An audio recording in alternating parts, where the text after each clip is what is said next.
I-23 male was repeatedly stuck playing the helper and babysitter on family outings. I had to move out of my parents' house because I kept being forced to help watch my 3 nephews.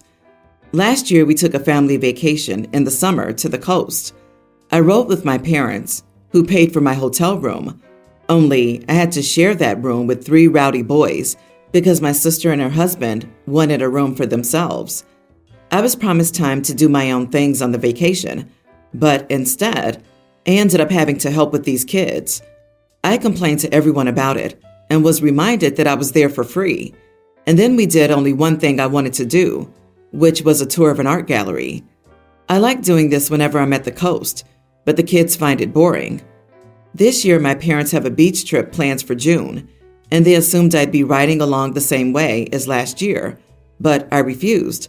I said I'd drive myself and pay for my hotel stay to have my own room. My parents were shocked and tried to remind me of the cost. I said it was no worry. I've got a good job and a decent running car. I can more than afford it. That's when the but started. I stated the previously listed reasons why I'll drive myself and pay for myself. I want to enjoy this vacation as an adult and not be treated like a child like last year. My parents told my sister, who called to blow up at me, that I'll be ruining the vacation if I was off doing my own thing while she had to wrangle her 3 boys. I ended up yelling at her that last year, all she did was rope me into her mess. I didn't really get to do much of anything I wanted to do, and I was treated like the bad guy for wanting to go to an art gallery. I'm a grown man. I deserve my own vacation too. Now my sister's not speaking to me, and my parents are still trying to convince me to ride with them to keep the peace. I'm still refusing, but the pressure's getting to me. Am I the idiot for not giving in? They'll have a pretty hard time when they won't have another person there to help. Sister called to blow up at me that I'll be ruining the vacation if she has to wrangle her 3 boys. That's a laugh. She's admitting that she's ruining your vacation so as not to ruin her own. They're her kids and her responsibility, not the idiot. In fact, you're nicer than I would be. I'd just say, no thanks, I've got other plans, and avoid the family vacation altogether. Yes, how dare you ruin my vacation when I should be ruining yours? You know, there's a good solution for this. The parents could pay for the nanny with the money that they saved from not paying for OP. Oh wait, that's not a lot of money?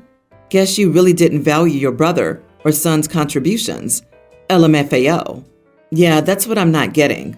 Last year, they told him he was there for free, but what did it cost them to bring him along? He rode in a car already going to the same destination, so they had no travel expenses to cover. There was a 3rd hotel room, but they would have needed either a 3rd room for the kids or a suite for the sister's family. Lodging expenses were also minimal to non-existent. Doesn't sound like anybody covered his food or activities. He was on that vacation for free because it cost them nothing to bring him along. Correct. The cost of the free childcare OP is providing likely far exceeds the few $100s they spent on OP. Honestly, what are you even getting out of these family vacations? Just go do your own thing and avoid the hassle and stress and pressure to babysit. Do not give in. It's time to stand your ground. This internet stranger is proud of you. I've been with my boyfriend for almost 2 years now. He has 2 toddlers with his ex-girlfriend and has full custody. She gets them every other weekend. I met his kids a year ago and have been building a relationship with them. We're both 23 and young, but we're both mature and stable. He owns his own house and business. We openly discuss marriage and plan to elope on his birthday this summer. We've been wearing wedding bands. Since we're going straight to marriage, I never called him my fiancé nor announced it online. Only close friends and family know we're getting married. We've also talked about me adopting his kids one day. I have a cousin I grew up with, and we were really close when we were younger, but grew apart during high school. She was adopted by my aunt and uncle. At a family gathering a few days ago, we ran into each other after not seeing each other for almost 2 years. Since we're the closest cousins in age there, we were talking the whole time. It was awkward. She asked about my boyfriend, and I talked about our upcoming elopement. She screws her face up and says she didn't know he had kids. I tell her he has two, and she has a look of shock and disgust on her face. She tells me I'm too young to be playing stepmom and that I'm wasting my life if I marry him. I was shocked at her rudeness and told her that I love my stepkids and I'd rather be with my boyfriend than anyone else. She says that she could never sit and pretend to love a child for a man and that she could never love a child that wasn't really hers. I bit my tongue at that since she's literally adopted. And from what my mom has told me, she was only adopted because my aunt is infertile. She had to talk her husband into it since he was unsure. I replied and said I'm not pretending anything and that, of course, it took time to build a bond with them, and I understood if she wouldn't do it. She just looks me up and down and says I'm too pretty to resort to being a glorified babysitter, and that she's going to find it funny in 10 years to watch my stepchildren disrespect me at family events and yell that I'm not their real mom, and that they're technically not lying. I told her that they'll be my children once I legally adopted them, and she had the nerve to scoff. I was shocked at her audacity and asked her if she had forgotten she's adopted herself. She got irate, saying a couple adopting a baby together is not the same as a desperate person playing stepmom and adopting kids who already have a mom. I'll never be their real mom. I said, then I guess you're not my aunt's real child then. She started crying and left sobbing. When I tried explaining what happened, everyone said I was wrong and that I shouldn't have brought her adoption up for question, that I was a major idiot, and that adopting a baby as a couple is not the same as adopting your partner's kids. They're saying I have to apologize. Am I the idiot? Edit. She lost her rights when she got locked up, and my boyfriend has full custody. She was considering fighting for her rights back, but she's moving to a different state soon, so she isn't anymore. Their agreement is between them, not the court. Everyone's the idiot here. Your cousin? Wow. She minimized the bond you have with them and the role you play.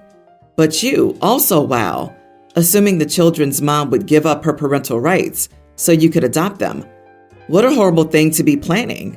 You have a lot of growing up to do. Oh my God, lady, their mom is still in their lives, so drag your head out of your butt with this adoption talk. I'm sure she lost custody, but not her parental rights. You don't lose those just because you go to jail. And if they've never been to court about the kids, then she hasn't lost anything legally. You all really should go speak with an attorney and get their arrangement formalized. But they're both mature and stable at 23. Their agreement is between them, not the court. We'll see what OP thinks about herself in 10 years. I honestly thought I knew it all in my early 20s. Oh boy, was I an idiot. OP, you are the idiot. You will never be your stepchildren's mother because they already have a mother.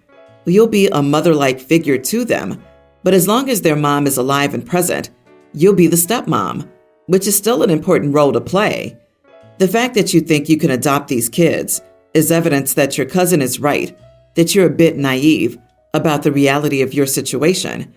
You can only adopt the kids if their mom dies or terminates her parental rights.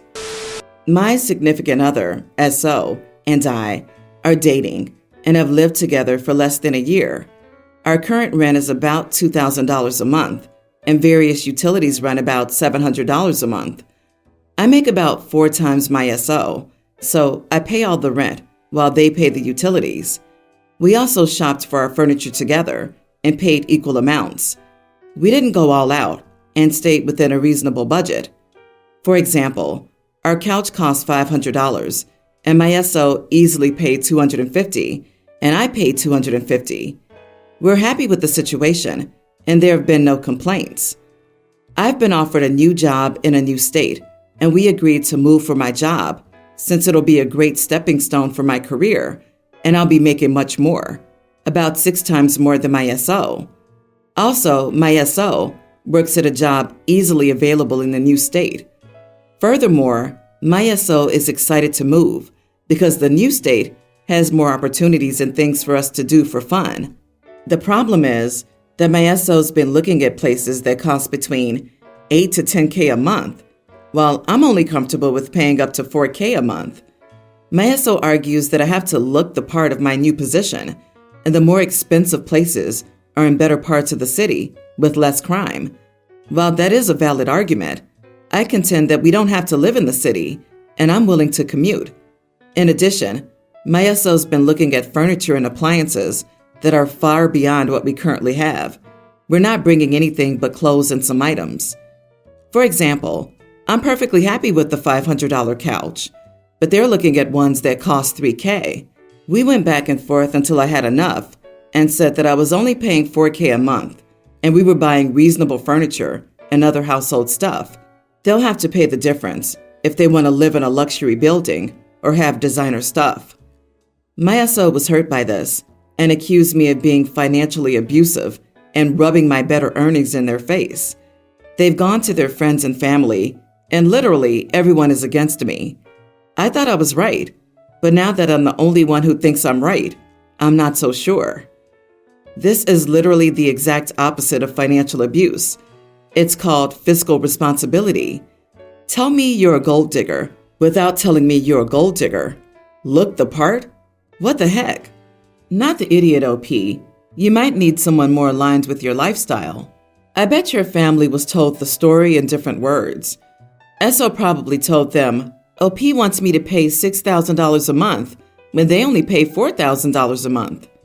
From the outside, that sounds like you are the idiot, but the context is missing. The context is that you can get a reasonable place for $4,000 a month, and SO wants the luxury. Holy moly, 8 to 10K a month? Are you shopping for penthouse suites? Mansions? SO needs to pump the brakes on lifestyle creep. And I merely live in a top 10 city, so the bigger, brighter spots might be different. Still, even 4K a month is you should be buying, not renting territory in most places in the US. Something to consider, OP. I think you should move to the new state alone. Please reconsider this relationship. Your partner's primary interest seems to be your paycheck. When you don't spend it on the luxuries they want, they go to their friends and family to pile on you for being financially abusive. No, you're being fiscally responsible, and they're being greedy and manipulative. Move solo and enjoy your new start. My sister Betsy, 45, asked me, 43 female, to be a bridesmaid for her wedding. I said yes, and I was happy to be asked, especially since I missed her first wedding because I was deployed. Her first wedding was in 2004. I was on my second tour and couldn't make it, even though I wanted to attend. I know about her first wedding because our youngest sister, 41, was a bridesmaid. She's a bridesmaid in this one and talks about the difference all the time. Recently, I told her that she was asking too much and getting too expensive. Example, the bridesmaid dress and shoes will cost me $500. Betsy's planning an international trip, Las Vegas, for her bachelorette party. So there's the flight, hotel, etc. They already had an engagement party. My sister's throwing a bridal shower on top of it. Plus, the cheapest option on their registry is $165. Now they decided to have a resort wedding in the Caribbean instead of getting married here. So that's another trip, flight, hotel. I'm hearing similar complaints from her fiance's wedding party members, especially because it's his second wedding too. So many families and friends are feeling put out and being asked to give 3 different gifts and now having the wedding moved to another country. My sister never had any of this with her first wedding. The wedding was here, and so was the bachelorette party. Guests were only asked to give one gift, a wedding gift, and attend one party, the actual wedding. My sister paid for the bridesmaids' dresses too. When I agreed to be a bridesmaid, they were looking at venues here. There was no mention of a bachelorette party in Las Vegas or a wedding in another country. I also didn't think I would be asked to pay for my own bridesmaid dress and shoes to attend 2 parties with a gift before the actual wedding. I tried to tell Betsy this was getting too much for the bridesmaids and groomsmen, not to mention the guests even. She didn't take it well, and we've had a couple of big arguments. And I want to stand with her at her wedding, but it's getting out of control. She's normally not like this, but I feel like I'm talking to a wall with her. I'm just one of many to bring this up, too. She doesn't listen or doesn't care, and it's causing arguments. She thinks I don't get it because I've never been married. It's going off the rails. Not the idiot. This is absurd. And kudos to you for being willing to raise this with her, even if she's angry. As her sister, you might be better able to object to the escalating cost of this wedding, unlike others in the wedding party. It's beyond absurd. Just tell her that you're saving up for her third one. I wonder if she feels like she didn't get the wedding of her dreams. Plus, the first marriage ending has made her go overboard and veer into a bridezilla. OP should sit her down again and find out why she's having such an exorbitant second wedding, and remind her that people's funds are not unlimited, and if she wants people to be at this wedding, she has to make it so people can't afford to go. This is not a wedding. It's a shakedown of everyone they can get their money-grubbing claws on. Get as far away from this nonsense as possible. But don't sweat over it, OP. Water will find its own level. Your sister will soon see various guests opting out of the companion wedding events, such that maybe it's not even viable for her to book those venues. I, 30 female, have been divorced from my ex-husband, Vince, 27 male, for approximately 6 months. I've never had many friends as I was shy and socially awkward. Vince was my total opposite in many ways, and he fell out of love because I didn't have close friends. I did the same thing every day and was very dull. So I was hurt when he asked for a divorce, though it should have been expected, but I realized it was my fault. A few weeks ago, I fell asleep at home. Vince came by to pick up some of his stuff and found me unresponsive.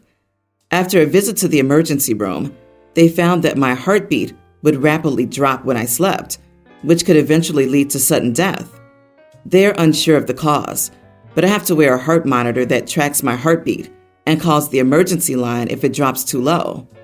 Vince asked me to move in with me, as he said there was an issue with the apartment he was sharing with his best friend.